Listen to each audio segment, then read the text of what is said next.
Bom, a gente tem o prazer de falar agora com o professor Rivaldo Venâncio, um dos maiores virologistas do país, da Fiocruz, e a Fiocruz simplesmente tem a responsabilidade de, com o governo brasileiro, fazer os testes e dar sequência, né, fabricar e daí por diante a vacina de Oxford, que está entre as principais vacinas a serem aprovadas e colocadas já em prática para dar à humanidade pelo menos uma defesa contra o vírus. Não é uma defesa 100%, mas é uma defesa contra o vírus importante.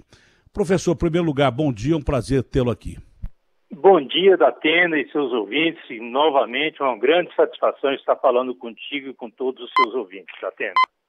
Professor Rivaldo, o Trump, ele para ganhar a eleição, diz que vai vacinar nem que for um dia antes da eleição, com a vacina da Pfizer, principalmente, parece que é essa, ou da Moderna, mas ele vai vacinar em massa.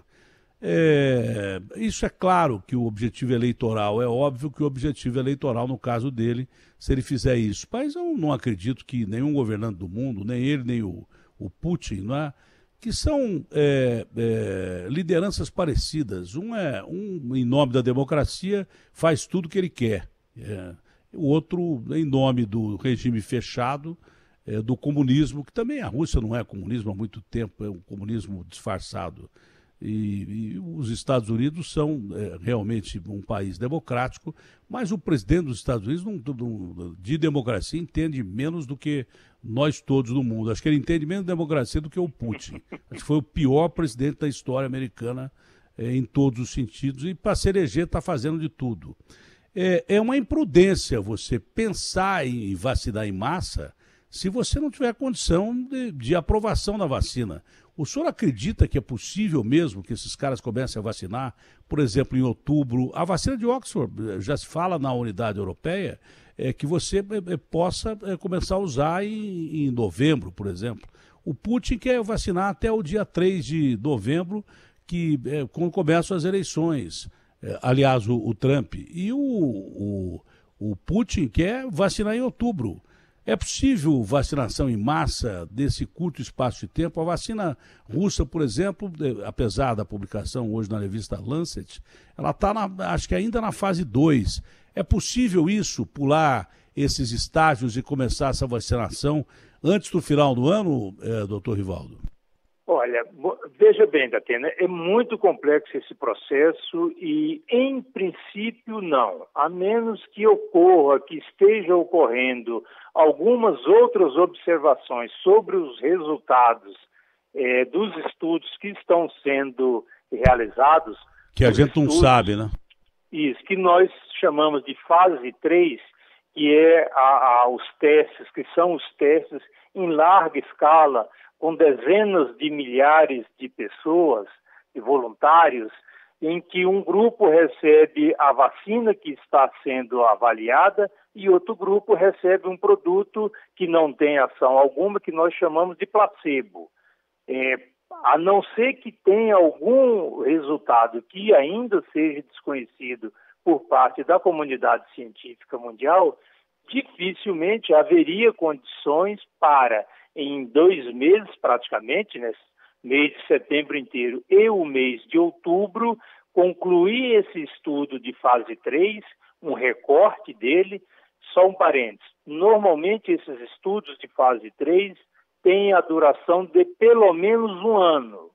O que vai ser feito agora com a Janssen, com a vacina da AstraZeneca, da Oxford, da Moderna, da Pfizer, seria uma avaliação preliminar dos resultados observados num período de 2, 3 meses, alguns um pouquinho mais, de 4 meses, como a chinesa Sinovac Butantan, mas mesmo assim não é um estudo completo. Provavelmente, se os resultados forem aceitáveis, a Organização Mundial de Saúde dará sinal verde para que essa vacina receba o registro provisório, enquanto o restante do ensaio clínico de fase 3 está seguindo. Vai ter, porque a pressão mundial é muito grande, né? Se ela não tiver, por exemplo, efeitos colaterais importantes, se ela não tiver efeitos colaterais que levem à morte, isso em grupo de controle, com muita gente sendo testada, estamos falando de 40 mil, 30 mil ou coisa parecida. Se não tiver resultado que cause morte da maioria das pessoas que usou, se a morte ficar ainda até dentro daquilo que parece frio isso, mas é verdade, dentro do que os cientistas consideram um fator normal e tal, os caras vão vacinar e a OMS vai abrir as pernas por causa da pressão internacional, que é muito grande. Quer dizer, uma vacina que não é totalmente segura que eu digo é assim, não é que o cara vai morrer que ele toma a vacina. É que ele vai tomar a vacina e o efeito dela não vai chegar em 50%, 40% e tal. Estou dizendo em alguns casos, né? Porque a expectativa é de 60% a 75%. Então os caras vão vacinar. Você pode ter certeza que a OMS, que é acusada de um erro grave de permitir que esse bicho escapasse da China, até por isso, com a consciência pesada, ela vai autorizar várias vacinas aí. Você não tem a dúvida que ela vai autorizar, que nem a Anvisa aqui. Vai autorizar a vacinação mesmo, você não tem a dúvida que ela vai autorizar. Agora, a pergunta que eu faço ao senhor, não é pior o cara ser vacinado com uma coisa que não lhe dá uma proteção necessária do que ele não ter vacina e tomar a precaução? Porque mesmo tomando a vacina, essas vacinas todas aí podem passar por esses testes preliminares, que são muito menos de um ano, não é? E você tem a certeza que essa vacina vai ser muito menos eficaz do que daqui a um ano. Então, mesmo assim, o mundo vai ter que manter o distanciamento social, usar máscara, lavar a mão todo dia e tal. Tomou a vacina, você pode tomar. Não tem tu, vai com tu mesmo. Tem uma frase boa daquele virologista maluco lá, que é um grande virologista, mas é doidão. O cara da azitromicina com a hidroxicloroquina, que virou até samba esse negócio aí. Hidroxicloroquina, o Didier Raul. Ele falou assim, olha, quando você não tem um remédio pro mal, o remédio que você tem, não usá-lo é até imoral, desde que ele não mate as pessoas, né? E ele tá certo, esse cara. Ele não está errado, não, desde que você não mate as pessoas com esse remédio. E segundo ele, o remédio é aceitável. Então, numa fase como essa, você tendo alguma coisa que te protege malemar, como dizia minha avó, você usa, né? Você não vai matar as pessoas. Mas a proteção, o cara tem que ter a noção que a proteção não vai ser a proteção total, né, doutor Rivaldo? Veja bem, porque nós vivemos algo parecido, é que às vezes a gente esquece, né, Datena? Quando a gente, com o tempo, a memória vai falhando, como diz lá no interior, né, como o coração que bate uma e outra falha, mas na época da H1N1, em 2009 para 2010, aconteceu um fenômeno parecido. O detalhe é que a vacina que protegeria parcialmente para H1N1, ela foi um subtipo de uma vacina que já existia. Ou seja, o mundo, a área da saúde, já tinha uma certa intimidade com a vacina contra a influenza, embora não fosse contra o subtipo H1N1, mas já tinha uma certa experiência. Com o coronavírus não houve outra vacina anteriormente, né? Então nós temos que levar isso em consideração. Uma outra estratégia que alguns países podem estar tomando, Datena, veja bem, eu estou falando eu estou inferindo, né? Estou viajando aqui. É que essa vacina já comece a ser fabricada antes desse olhar parcial. Ou seja, o Trump pode estar pensando isso. Bom, começa a fabricar a vacina agora para que em final de outubro, quando o resultado disser, ok, não tem muita gente fazendo isso, grave, etc. e tal, pode vacinar agora, enquanto continuam os estudos, ele já ter milhões, dezenas de milhões de vacina pronta e estocada. Ninguém sabe, ninguém conhece o que ele está pensando lá, mas é uma estratégia. Tem muita gente fazendo isso já. A Inglaterra está fazendo isso com Oxford. Traz logo o documento para eu assinar aqui. Vocês tinham que falar para o meu amigo Carlos que eu não podia assinar o documento agora. Os caras marcam para assinar documento, pagar conta e tal, na hora do programa. Eu não podia assinar agora. Estou no meio de uma entrevista importante. Você entendeu? Então, daí logo, assim, me diz onde eu tenho que assinar o documento. Pô, eu tenho que falar umas 48 vezes o negócio aqui. O senhor espera assinar um documento aqui, doutor? Segura direito aqui, tá? Você tem direito. Vamos assinar um documento, rapaz, aqui. Claro, claro. O documento que eu vou assinar aqui é um contrato com a BBC de Londres. Eu vou lá perguntar o que é que põe aqui, velho? Nome por extenso. Hein? Seu nome. Nome por extenso. É um contrato que eu estou assinando, a Bandeirantes não sabia disso, mas né, meu amigo Carlos? Com a BBC de Londres. Maravilha, parabéns. Que nem o Messi está rompendo o contrato lá com o Barcelona, eu estou assinando o contrato com a BBC de Londres para ganhar 400 mil libras por semana, que nem aqueles jogadores de futebol. Bom, já assinei. Eu não vou perder nada com isso não, né, Carlinho? Eu não vou perder nada. Você não vai tomar minhas posses não, né? Já levaram 10 milhões de reais mesmo por causa de uma assinatura minha. Aquele processo contra a Record, eu assinei um negócio lá, tomei um ferro de 10 milhões. Assinei outra coisa aqui, espero que não leve o que sobrou, que não foi muita coisa, que levaram tudo que eu ganhei na vida. Assinado o documento, doutor, o Brasil está em processo de fabricação de alguma vacina que o senhor saiba? Ele está em processo avançado de negociações e de incorporação de tecnologias para 2 vacinas, né? A Sinovac Butantan, no Instituto Butantan, e a vacina de Oxford, lá na Fiocruz, no Rio de Janeiro. Mas nós estamos fabricando alguma coisa já ou não? Tem vários, eles estão numa fase ainda de negociação, não é bem negociação, de conversação sobre a transferência da tecnologia, treinamento de pessoal, vai de um país para o outro, vem de lá para cá, algum equipamento que ainda está sendo importado, mas está numa fase bem acelerada. São 7 dias por semana, de dia e noite praticamente, essa intensificação está acontecendo. O Ministério da Saúde tem, o ministro Pazuello, inclusive, tem participado diretamente desse processo todo com Oxford, com a Universidade de Oxford. Tem um processo bem adiantado. Esse eu tenho acompanhado mais de perto, posso garantir, Datena. Essa com o Ministério da Saúde não tem acompanhado tão de perto a Sinovac Butantan, com Butantan, mas as informações que eu tenho tido é que está caminhando bem também. Olha, é importante essa pergunta que eu fiz, porque imediatamente a autorização de mecanismos internacionais, né, e de mecanismo local, a Anvisa, é muito importante que se tenha dose de vacina para você aplicar na população, porque a gente não vai conseguir. Cada um olha para o seu umbigo, velho. Ou então vende muito caro ou compra tudo. Os americanos, se eles não conseguirem a vacina lá e alguém conseguir em algum lugar, eles vão lá, o Trump bota trilhões de dólares, coisa que a gente nem ouviu falar, e compra tudo que tem. Já fizeram isso. A Inglaterra, que está produzindo a vacina de Oxford e outra vacina, já tá comprando outras vacinas de outros países, da França e tal. E são 90 milhões de doses que eles compraram de um laboratório francês lá na Inglaterra. E tem a de Oxford, tem outra que eles estão desenvolvendo, mas estão gastando dinheiro pra caramba. Vão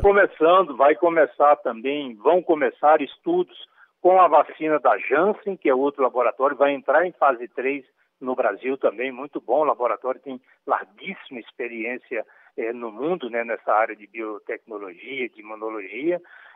A Pfizer também vai testar a vacina no Brasil. Já só aí seriam 4 grandes alternativas de produção de vacinas sendo avaliada na nossa população, que é importante também, e nós esperamos que tenhamos vacina suficiente para todo mundo, né? Porque se esperar de um único fabricante, pode ser que aconteça algum probleminha no caminhar aí e não tenha vacina para todo mundo no tempo que nós gostaríamos que tivesse. O professor Fauci, que impediu e é um virologista conhecidíssimo nos Estados Unidos, no campo da AIDS, foi um cara que ajudou pra caramba, e ele ajudou o Trump a não botar a população americana num abismo desgraçado, que o Trump queria abrir tudo. Vamos abrir tudo, e o Bolsonaro ia imitar aqui, porque o Bolsonaro ele é amigo e o Trump é ídolo dele. Mas o cara chegou no ouvido dele e falou assim: meu irmão, não vai fazer essas bobagens de abrir tudo sem distanciamento, sem nada, que você vai matar muita gente. Nós já vamos ter entre 200 e 250 mil, talvez 300 mil mortos com essa brincadeira desse coronavírus. Esse Fauci falou isso lá atrás. Nós já estamos em 180 mil, ele está chegando quase perto de um número que ele falou lá atrás. Quando não existia essa perspectiva, o mundo achava que esse bicho não era tão feroz assim, ninguém conhecia direito o bicho, esse cara falou isso lá atrás. E ele disse também, o mundo não pode ter uma vacina, tem que ter várias vacinas. Cada uma age de um jeito, mas o objetivo é um só, é avisar a nossa célula que esse Covid-19 é um mecanismo agressor, é aí que a gente se ferra. A nossa célula não sabe que o cara que está vindo para jantar é um cara que é inimigo, né? Então ela deixa o bicho entrar na célula e mata a gente, é assim que funciona.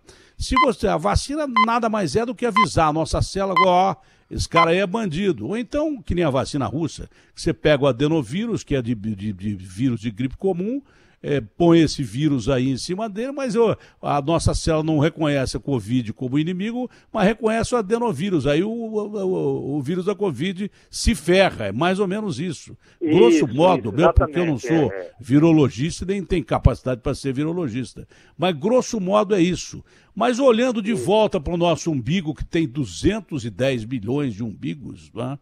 Essa é uma grande realidade. O senhor acredita mesmo? Eu não vou alongar muito a entrevista e peço até que o senhor, com a inteligência que tem, com um QI 1 bilhão de vezes mais alto que o meu, né? Depois dessa pergunta, se o senhor quiser fazer uma colocação importante, o senhor está no meio de acho que um seminário, né?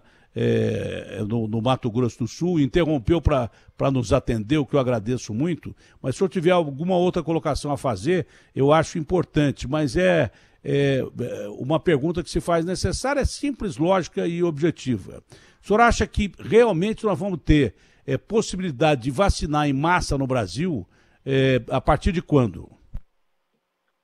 Eu acho que depois do Carnaval, Datena, pelo menos. Antes do Carnaval, o senhor acha que não há possibilidade?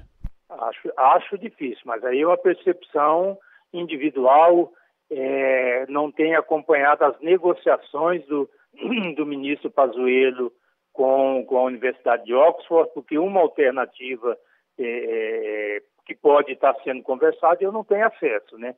Mas olhando assim os cronogramas, o tempo de aprovação que a Anvisa pede, que é de mais ou menos, em média, 20 a 30 dias para, quando fizer esse recorte, esse olhar dos resultados parciais, esses dados têm que ir para a Anvisa.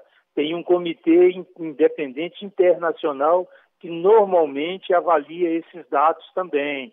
Tem o olhar da Organização Mundial de Saúde, ou seja, não é algo tão imediato, tão de pronto como acontece em outros países, né? Então, acredito que esse processo regulatório, legal, de registro e de autorização para utilização não deve ocorrer em menos de um mês. Ou seja, nós temos 4 meses para terminar, 3 meses para terminar o ano, pelo menos mais 2 meses de estudos, de observação de quem recebeu a vacina. Muito provavelmente ainda teremos, mas ou as análises que demoram dias para você falar, olha, para o carro aqui nesse momento e vamos fazer uma avaliação do que foi o caminhar até aqui. Isso tem várias análises estatísticas para olhar o grupo de pessoas que recebeu a vacina, comparar a resposta, quantas pessoas nesse grupo teve Covid, comparar com o grupo que recebeu o placebo, ou seja, que não recebeu a vacina, comparar por faixas etárias, por sexo, quem recebeu a vacina e tinha alguma doença de base, como diabetes, hipertensão, problema cardíaco, e quem não recebeu a vacina e que também tinha problema de base, diabetes, hipertensão, problema cardíaco, como que ela se comportou em um e outro grupo, isso é uma análise que demora alguns dias para serem feitas, para serem tabuladas, para serem corrigidas, para serem avaliadas, e esse dossiê depois é submetido à Anvisa, Então tem uns passos legais que necessariamente terão que ser utilizados, né? Bom, a vacina russa não tem grupo de controle, já começa por aí, não tem grupo de controle, isso aí é complicado. E a vacina russa que o Ratinho Júnior está conseguindo lá um convênio com o Paraná. O Brasil tem uma vantagem.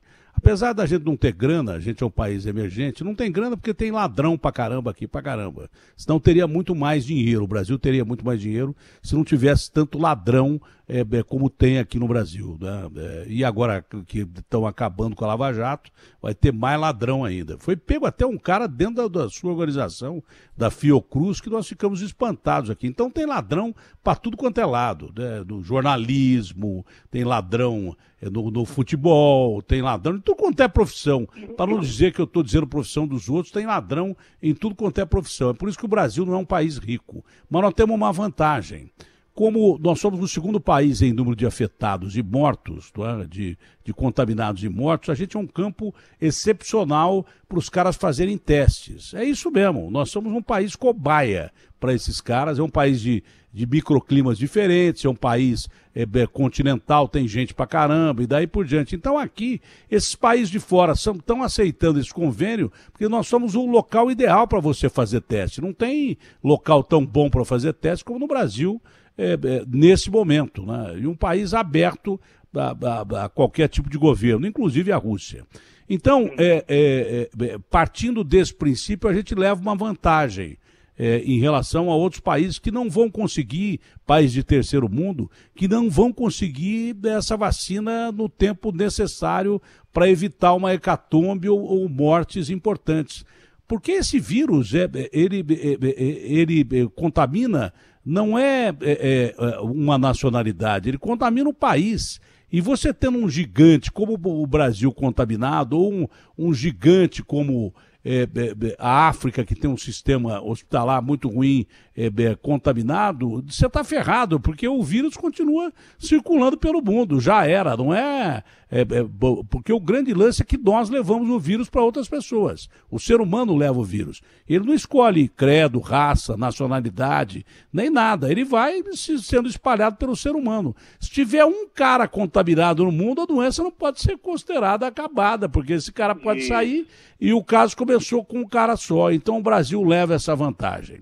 Bom, ainda bem que esses caras que fizeram carnaval, que colocaram 50 milhões de pessoas na rua aqui em São Paulo, não sei quantos milhões no Rio de Janeiro, não sei, e eu alertei para isso na época daquele carnaval. Falei, olha, tem um bicho lá na Itália matando gente pra caramba, escapou da China. Tem um bicho na França que é o mesmo bicho que ninguém conhece, diz que vem do tatu, do raio que o parta, do morcego, e vocês fazendo carnaval aqui, vocês vão matar gente pra caramba. Bomba biológica. Pelo menos agora, esses caras já concordaram que não vai ter carnaval. Como a vacina viria depois do período de carnaval, eu acho que lá para maio, né? Mais ou menos isso, abril ou maio, nada melhor do que esperar. Até lá, essas barbaridades que a gente está vendo aí de bares e praias lotadas, o que é que o senhor, como um dos maiores virologistas do país, por consequência do mundo, pode falar para as pessoas que estão ouvindo a gente e com um feriado prolongado vão lotar as praias aí? O que você falou há minutos atrás, Datena, é importantíssimo, né? As pessoas precisam ter a consciência individual que gera a consciência coletiva e assumir uma responsabilidade sobre o processo que está acontecendo.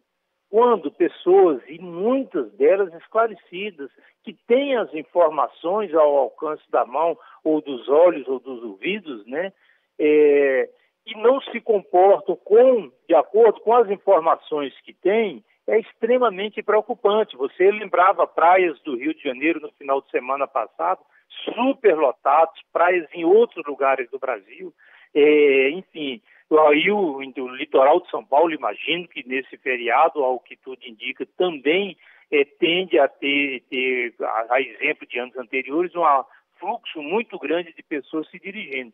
Que essas pessoas tenham consciência, né? Quem puder evitar ir para esses locais de aglomeração, faça isso pela sua saúde individual, pela saúde de seus familiares e pela saúde da sociedade.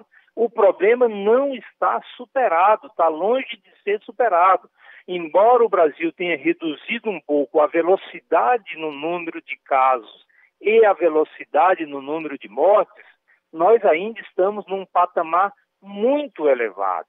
E o que é mais preocupante, a meu ver, Datena, é que em algumas localidades que abriram assim todos os espaços praticamente para a retomada de praticamente todas as atividades sociais, econômicas, etc. e tal, de transporte, há 20 dias atrás, 30 dias, 15 dias atrás, começa nesse momento, nos últimos dias, a observar um crescimento, novamente um crescimento no número de casos suspeitos da doença, de casos confirmados e de mortes também.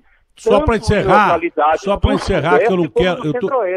Eu estou preocupado com o senhor, mas pelo seminário que o senhor está dando aí, é uma última colocação para reforçar isso que o senhor disse. Acabei de ler também no Le Parisien que 22 escolas da França estão sendo fechadas, porque depois que as escolas foram abertas lá, e aqui a gente discute volta às aulas, já temos 7 mil casos de novo, que para a França, que é um país menor do que o nosso, que os Estados Unidos, é um número significativo. Então eles estão pensando em voltar a fechar as escolas. Já fecharam 22, o que não é pouco.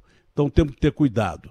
Professor, eu estou realmente preocupado que o senhor está no meio de um seminário, grato pela sua gentileza. Os grandes são humildes. Muito obrigado pela sua participação. Se o senhor quiser falar mais alguma coisa, está à vontade. Isso, a Fundação Oswaldo Cruz está à disposição, como a gente tem conversado sempre. Ela é uma instituição do Ministério da Saúde do Brasil. Ela, portanto, é do Sistema Único de Saúde.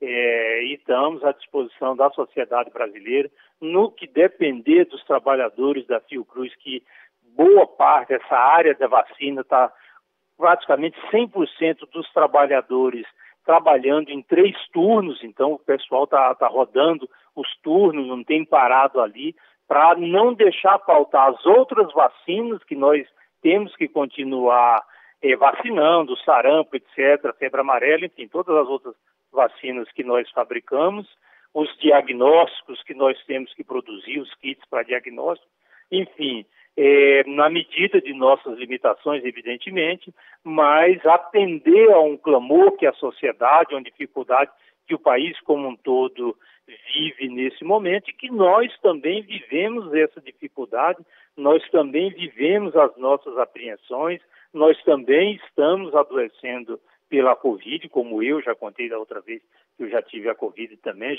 felizmente já passei, mas já perdemos... Acho que acabou, né? Caiu a linha, mas no momento certo que ele estava... Ele me respondeu as principais perguntas, mas eu queria agradecer realmente, agradeço ao professor. Como a Oxford está indo muito bem, o ministro Pazuello tem participado com a gente, está indo bem, acho que estamos no caminho certo, é ter paciência, e enquanto não chega a vacina, que pode chegar, como você bem disse, e não ser nenhum fim do mundo, como diz o outro, ela pode dar uma proteção de 65%, ou seja, mesmo vacinada, 35% das pessoas podem não desenvolver a proteção. Então, nós temos que ter muita cautela nesse momento e fazer a proteção, a higiene pessoal, conforme vocês têm recomendado. Eu agradeço imensamente, em nome da Fundação Oswaldo Cruz, mais essa oportunidade que você está nos dando. Muito obrigado ao senhor, que o senhor tenha um ótimo dia e obrigado pelo serviço que o senhor presta ao Brasil e à humanidade, né? Porque cada cientista como o senhor que procura correr atrás da cura ou da vacina contribui muito para a humanidade. Um abraço grande e um ótimo dia. Para todos nós, Datena, grande abraço. Fique com Deus.